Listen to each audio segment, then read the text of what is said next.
Kwa hivyo katika ulimwengu wa roho, kuzimu inataka iichafue 9 Desemba 2025. Haitakuwa ya amani, haitakuwa ya sikukuu, haitakuwa ya kula na kunywa na kusema tulipata uhuru kama taifa. Na kuzimu inataka kinyume chake kiwe, tusiwe tena na uhuru. Nimesikia hata kuna watu wanasema basi badala ya tarehe 9 tufanye siku ya tarehe 25 Desemba, siku ambayo Wakristo wanakumbuka kuzaliwa kwa Yesu Kristo. Lazima ujue ya kwamba kumbe jambo hili si jambo la kimwili, ni jambo la kiroho.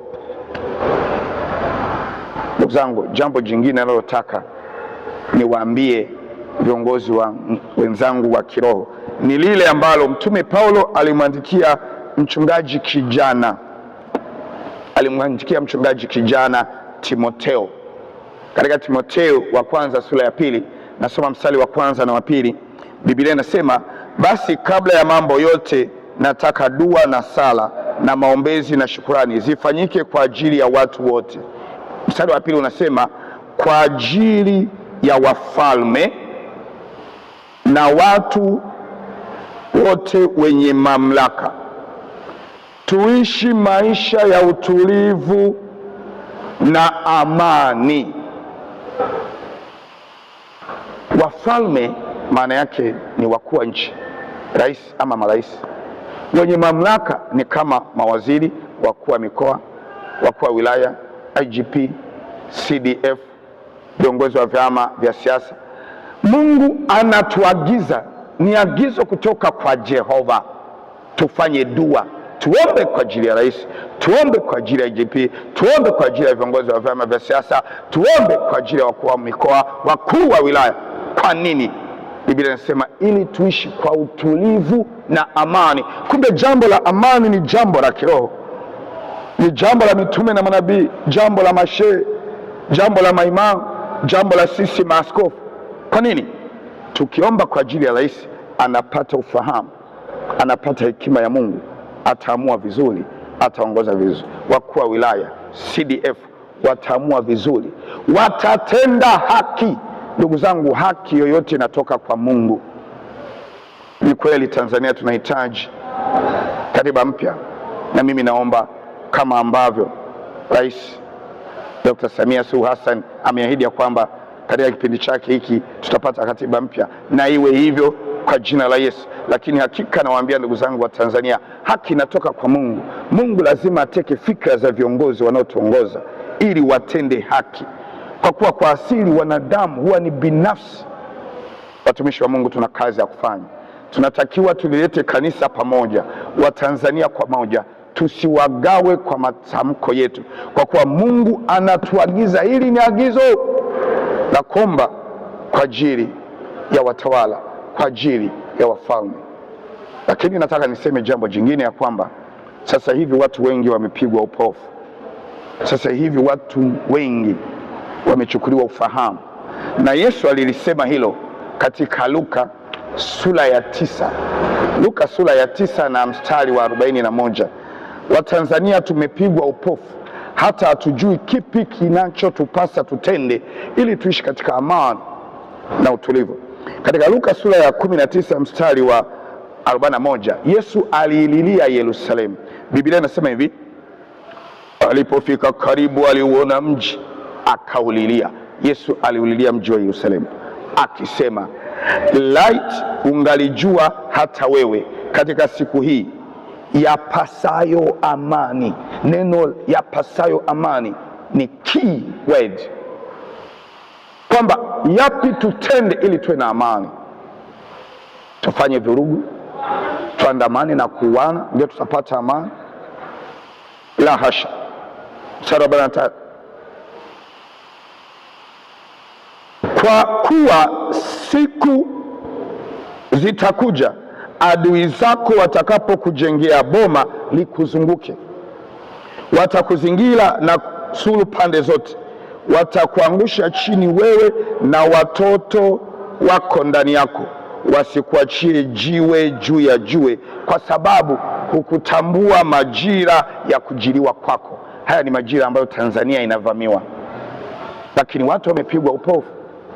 tusijue ya kwamba katika ulimwengu wa roho Tanzania imevamiwa. Tunadhani tumevamiwa na wanadamu. Hili ni shambulio kutoka kuzimu. Tanzania tuamke. Pokea roho ya ufahamu Tanzania unaonisikia. Pokea roho ya ufahamu Tanzania unayeniona katika mitandao ya kijamii, ya kwamba haya ni majira. Tanzania imekuja kuzingirwa, imekuja kutekwa. Ule mstari wa 42 inasema, lakini sasa yamefichwa machoni pako. Yaani hatuoni kwamba jambo hili linakuja kuiangamiza Tanzania, tunaona kwamba jambo hili linakuja kubadili uongozi. Haliji kubadili uongozi, linakuja kuharibu Tanzania. Uongozi utaendelea kubadilika. Tanzania hii ni yetu sote. Kwa nini tupoteze amani wakati huu? Kwa nini tumwage damu wakati huu? Ndugu zangu, kwa umri wangu wa miaka 50 nimeona Tanzania ambayo inaingia katika giza. Hakuna umeme wiki moja, wiki mbili, miezi, miaka, hakuna umeme. Nimeishi katika Tanzania ambayo hakuna maji. Tunachota kwenye visima, tunanunua maji. Tumepita kwenye ukame na shida, hakuna chakula. Hatukuwahi kumwaga damu, hatukuwahi kumwaga damu. Tulikuwa pamoja. Kitu gani kinatufanya leo tufanye matendo ya uvunjifu wa amani? Kweli watu wanasema kuna utekaji. Hivi wa Tanzania tunajua ya kwamba watu waliouawa wakati wa uchaguzi ni wengi sana kuliko wale waliotekwa. Hatutaki utekaji, lakini lazima tuzuie utekaji kwa njia ya amani, badala ya kuleta uharibifu katika nchi nzuri ambayo Mungu ametupa. Nachotaka kumaliza kusema ni kwamba tuombe damu iliyokwisha kumwagika inayonena mabaya isinene tena mabaya tarehe 9 Desemba. Na mimi kwa jina la Yesu ninanyamazisha sauti ya damu zilizomwagika, ama kwa kutekwa, ama kwa risasi zisizo na hatia, ya kwamba hata kama zitapaza sauti kulipa kisasi, machafuko yatokee, kwa damu ya mwanakondoo hayatatokea. Ndugu zangu, katika ulimwengu wa roho ni damu ya Yesu Kristo inayomwagika, inayonyunyiza, itakayozuia machafuko, itakayoleta amani, itakayowafunga mawakala wa kuzimu na maajenti wa kipepo waliotumwa kuharibu amani ya Tanzania. Damu ya Yesu Kristo ina mamlaka, ina uwezo. Biblia inasema katika Ufunuo 12:11, wakamshinda shetani na malaika zake kwa damu ya mwanakondoo, kwa damu ya mwanakondoo. Ewe Tanzania, uwe na amani. Kiongozi mwenzangu wa kiroho, tunaitwa viongozi wa kiroho kwa sababu hatuenendi kwa mambo ya mwili, ya kisiasa, ya matamko. Tunaenenda katika roho. Tuingie misikitini kwa dua za misikitini, watu wafanye wanavyomwomba Mungu wao. Na sisi Mungu wetu ni Yesu Kristo, ambaye alikufa msalabani kwa ajili ya dunia nzima na kwa ajili ya Tanzania. Na hii damu ya mwana kondoo, damu ya Yesu Kristo, ina nguvu kuliko Freemason, ina nguvu kuliko wachawi. Yesu ni mfalme katikati ya wafalme. Yeye anawazidi wafalme wote wa dunia hii. Hawana mamlaka ya kuamua kinyume na anachokiamua Yesu. Tuna hiyo mamlaka ya kubadili kila jambo katika Tanzania. Taifa la Tanzania linajulikana na Bwana, liliwekewa mipaka, liwe kimbilio kwa watu wa East Africa, Afrika na dunia nzima. Nchi nyingi zilizozunguka Tanzania zilipata uhuru kwa kumwaga damu. Tanzania pekee haikumwaga damu. Hatutaruhusu tumwage damu wakati wa kusherehekea uhuru tarehe 9 Desemba. Watoto wangu, vijana wenzangu, vijana wetu Gen Z, tarehe 9 mwezi wa 12 tukae nyumbani tukisherehekea uhuru wa taifa letu ambalo Mungu ametupa. Tusiandamane. Mungu atatupa maisha. Tunachohitaji ni mazingira, tufanye biashara, tupate riziki, tuuze mkaa, tuuze matunda, tuje kwenye minada, tusome shule. Wanafunzi uko kidato cha kwanza umalize kidato cha 4, walioko vyuo vikuu mwaka wa pili, umalize mwaka wa tatu ama mwaka wa nne ama mwaka wa tano, kutokana na degree unayosoma. Na wewe una hatima yako, usiharibu hatima yako. Tunawategemea Gen Z. Biblia inasema, nimewaandikia ninyi vijana kwa kuwa mna nguvu na neno la Mungu linakaa ndani yenu. Tunawategemea vijana wenye nguvu. Nguvu zipelekwe kwenye uzalishaji mali, kwenye elimu, kwenye kuleta maendeleo, na sio kwenye kuliharibu taifa letu. Upo waraka, ninakwambia, ulioandikwa kuzimu, na wapo mawakala ambao wametumwa na kuzimu katika ulimwengu wa roho kuiharibu Tanzania.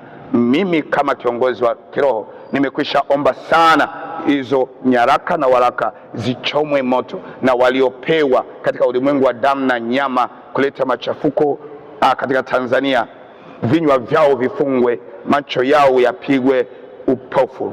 Ndugu zangu, Tanzania itadumu. Kwa neno hili, amani iwe kwako Tanzania.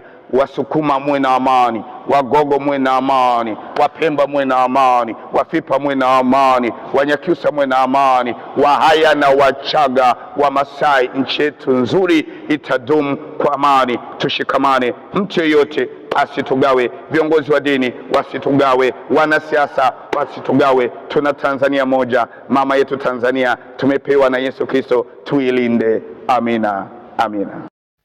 Mengi yatangazwa kuhusiana na kile ambacho kitafanyika tarehe 9 mwezi wa Disemba mwaka 2025 kule maeneo ya nchi jirani ya Tanzania.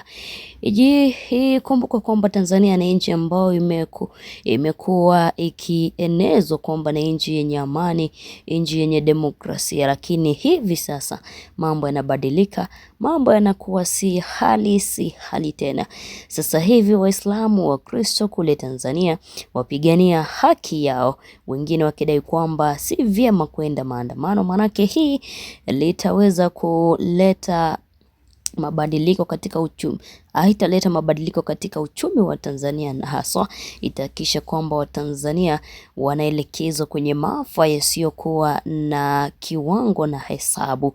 Kwa hiyo mtumishi wa Mungu huyu awaonya Watanzania kutoandamana katika tarehe 9 ambazo zimepangwa na Watanzania wote kutokea Mwembe Tayari, kutokea maeneo ya Dar es Salaam, kule kote. Wanasema kwamba Zanzibari hatutaenda maandamano. Wanasema kwamba sisi wa Kristo ama sisi manabii tunawaambia Watanzania wasije kwenda maandamano, manake yale ambao wamepangwa na Samia Suluhu ambaye ni rais na wale maafisa wake wa polisi sio jambo nzuri kwa Watanzania. Kwa hivyo Watanzania wanaarifiwa hivi basi, msije mkaenda katika barabara kwenye maandamano au mkazua vurugu kwenye mji wa Tanzania. Hivyo basi Watanzania nao ambao ni vizazi vya Gen Z ama Generation Z wanasema kwamba hatuogopi, heri kufa ukipambana kuliko kufa bila kupambana.